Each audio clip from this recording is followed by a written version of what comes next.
अब आईफोन खरीदने के लिए पैसा है, डेटा इस्तेमाल करने के लिए पैसा है, दिन भर वीडियो और गेम के लिए भी पैसा है। कश्मीर जैसे एक छोटे से यूनियन टेरिटरी में जहां न पानी का पैसा आता है न बिजली का, और हाउस टैक्स में अगर नॉमिनल लगा दिए देश में सबसे कम तो हल्ला अलग से होता है। चाहिए सब सेवा का कोई पैसा हम न दें। अब हम कोशिश कर रहे हैं कि टेल एंड तक पानी पहुंचे। कुछ लोग हैं जो नहर पर ही कब्जा कर लिए हैं। अब उनको नोटिस जाती है तो यहाँ के लोग कहते हैं साहब ये तो बड़ा गड़बड़ किया जा रहा है। मैं आपसे पूछना चाहता हूं कि नहर में पानी जाना चाहिए या नहीं जाना चाहिए? ये जिन लोगों ने नहर की जमीन पर कब्जा किया है उनको छोड़ना चाहिए कि नहीं छोड़ना चाहिए? तो फिर इस बात का जवाब आपको भी देना चाहिए। अरे नहीं दे रहे हैं, वो तो सब कह रहे हैं कि जी साहब यही काम ही कर रहे थे वो पानी। तो मुझे लगता है कि ये हर चीज एक दूसरे से जुड़ी हुई है। मुझे लगता है कि इस पर आप सबसे, मैं इसलिए भी ये बात कह रहा हूं कि सबको एक विचार करके कैसे चलना है, इसका एक रास्ता बनाना होगा। लुलू साहब ने आपको विस्तार से बताया है कि इसके कारण हमारी जीडीपी को कितना लाभ होने वाला है, और इसलिए केवल साइलोज में अगर हम किसी चीज को देखेंगे तो मुझे लगता है कि उससे ओवरऑल डेवलपमेंट नहीं हो सकता। कहने में बड़ा आसान लगता है, लेकिन उसको उपलब्ध कराना, जम्मू कश्मीर जैसे एक छोटे से यूनियन टेरिटरी में जहां न पानी का पैसा आता है न बिजली का, और हाउस टैक्स में अगर नॉमिनल लगा दिए देश में सबसे कम तो हल्ला अलग से होता है। चाहिए सब सेवा का कोई पैसा हम न दें। मैं समझता हूं कि इस पर सबको विचार करने की आवश्यकता है। जनता सर्वोपरि है, जनता के हितों का ध्यान रखना ये प्रशासन की जिम्मेदारी है।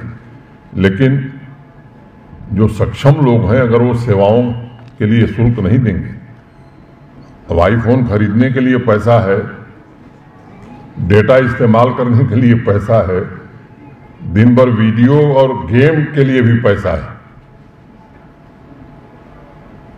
मुझे लगता है कि इस पर आप सबसे, मैं इसलिए भी ये बात कह रहा हूं कि सबको एक विचार करके कैसे चलना है, इसका एक रास्ता बनाना होगा। लुलू साहब ने आपको विस्तार से बताया है कि इसके कारण हमारी जीडीपी को कितना लाभ होने वाला है, और मैं मानता हूं कि जम्मू कश्मीर देश का पहला यूटी या राज्य बन गया है जो इस बड़े पैमाने पर एग्रीकल्चर और एलाइड सेक्टर में इतना बड़ा रिफॉर्म कर रहा है। और वाइस चांसलर साहब ने बताया 21 तारीख को कोशिश हो रही है कि हमारे जो इंस्टीट्यूशंस हैं वो भी अब इंटरनेशनल स्टैंडर्ड के हो जाएं, चाहे वो इसकास्ट कश्मीर हो, इसकास्ट जम्मू हो या बाकी हमारी यूनिवर्सिटीज़ हो। इसकी भी चर्चा हो रही है। उसमें एक बात देश के विदेश मंत्री ने उस दिन कही थी, जयशंकर जी ने, फूड सिक्योरिटी की, और अब फूड सिक्योरिटी से दुनिया आगे सोच रही है कि ऐसी फूड सिक्योरिटी जिसमें प्रोटीन भी हो। और ये गौरव भारत को हासिल है कि आज संयुक्त राष्ट्र संघ ने अगर 2023 को मिलेट ईयर घोषित किया है तो उसमें भारत का बड़ा भारी प्रयास है। अब हमारा देश प्रयास करके इस वर्ष को मिलेट ईयर घोषित करावे और हम लोग अगर उसको प्रोत्साहन न दें तो मुझे लगता है ये हम थोड़ा नाइंसाफ़ी होगी। तो मैं आप सबसे निवेदन करूंगा कि जम्मू कश्मीर में भी मिलेट ईयर, वास्तव में मिलेट के उत्पादन में हमारी रुचि बढ़े, इसे हमें करने की ज़रूरत है। किसान भाइयों की निर्भरता को कैसे आत्मनिर्भरता में परिवर्तित किया जाए, एक दो क्रॉप की निर्भरता को कैसे खत्म करके रोड मैप ऐसे प्रोजेक्ट बनाए जाएं जिनसे और ज़्यादा वो पैदावार कर सकें। अभी कुछ दिन पहले बैंकों के प्रतिनिधियों के साथ आप में से अनेक लोग गवाह हैं, हम लोगों ने एक बैठक करी थी। तो जहां सरकार फंड का इन्फ्यूजन कर रही है, वहीं बैंकों से भी निरंतर हम संपर्क कर रहे हैं कि कृषि क्षेत्र और एलाइड सेक्टर को अधिक से अधिक क्रेडिट लिंकेज, जो नेशनल एवरेज है वो तो प्राप्त करना ही है, अभी उससे हम काफ़ी पीछे हैं। और उस दिन मैंने एक बात कही थी कि रीजन वाइज, डिस्ट्रिक्ट वाइज सबको अधिक से अधिक मिले, इसकी हम कोशिश कर रहे हैं। मैं फिर से आप सबको इस बात की बधाई देता हूं। और जो ग्रोथ रेट हमने लक्ष्य रखा है कि अभी 2% से हमको 11-11%, मैं मित्रों में कोई एग्रीकल्चरल साइंटिस्ट नहीं हूँ, लेकिन पता नहीं क्यों मुझे लगता है कि ये बड़ा कंजर्वेटिव अप्रोच इन लोगों ने रखा है।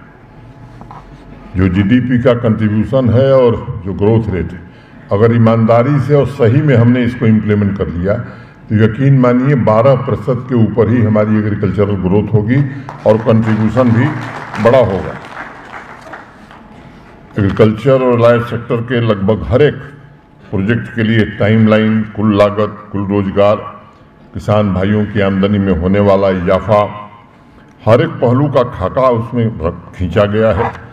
और हमारा संकल्प और विजन ये दोनों बड़ा स्पष्ट है और हौसले बुलंद है हमारे एग्रीकल्चर और एलाइड सेक्टर के हमारे सभी सहयोगियों का। और मैं पूरी तरह से आश्वस्त हूँ कि एक समावेशी और टिकाऊ विकास हर एक किसान के जीवन में आवे, ये एक सुखद बदलाव जम्मू कश्मीर के 13 लाख परिवार महसूस कर सकें। और मुझे लगता है कि जिस दिन ये स्थिति पैदा होगी, निश्चित रूप से हमारी आर्थिक समृद्धि भी होगी, शांति भी होगी, रोजगार के अवसर भी होंगे और जो सपना आप सबका है उस सपने को हकीकत में बदलने में हम सब सफल होंगे। इतनी ही बात कहता हुआ मैं आप सबके प्रति हृदय से कृतज्ञता ज्ञापित करता हुआ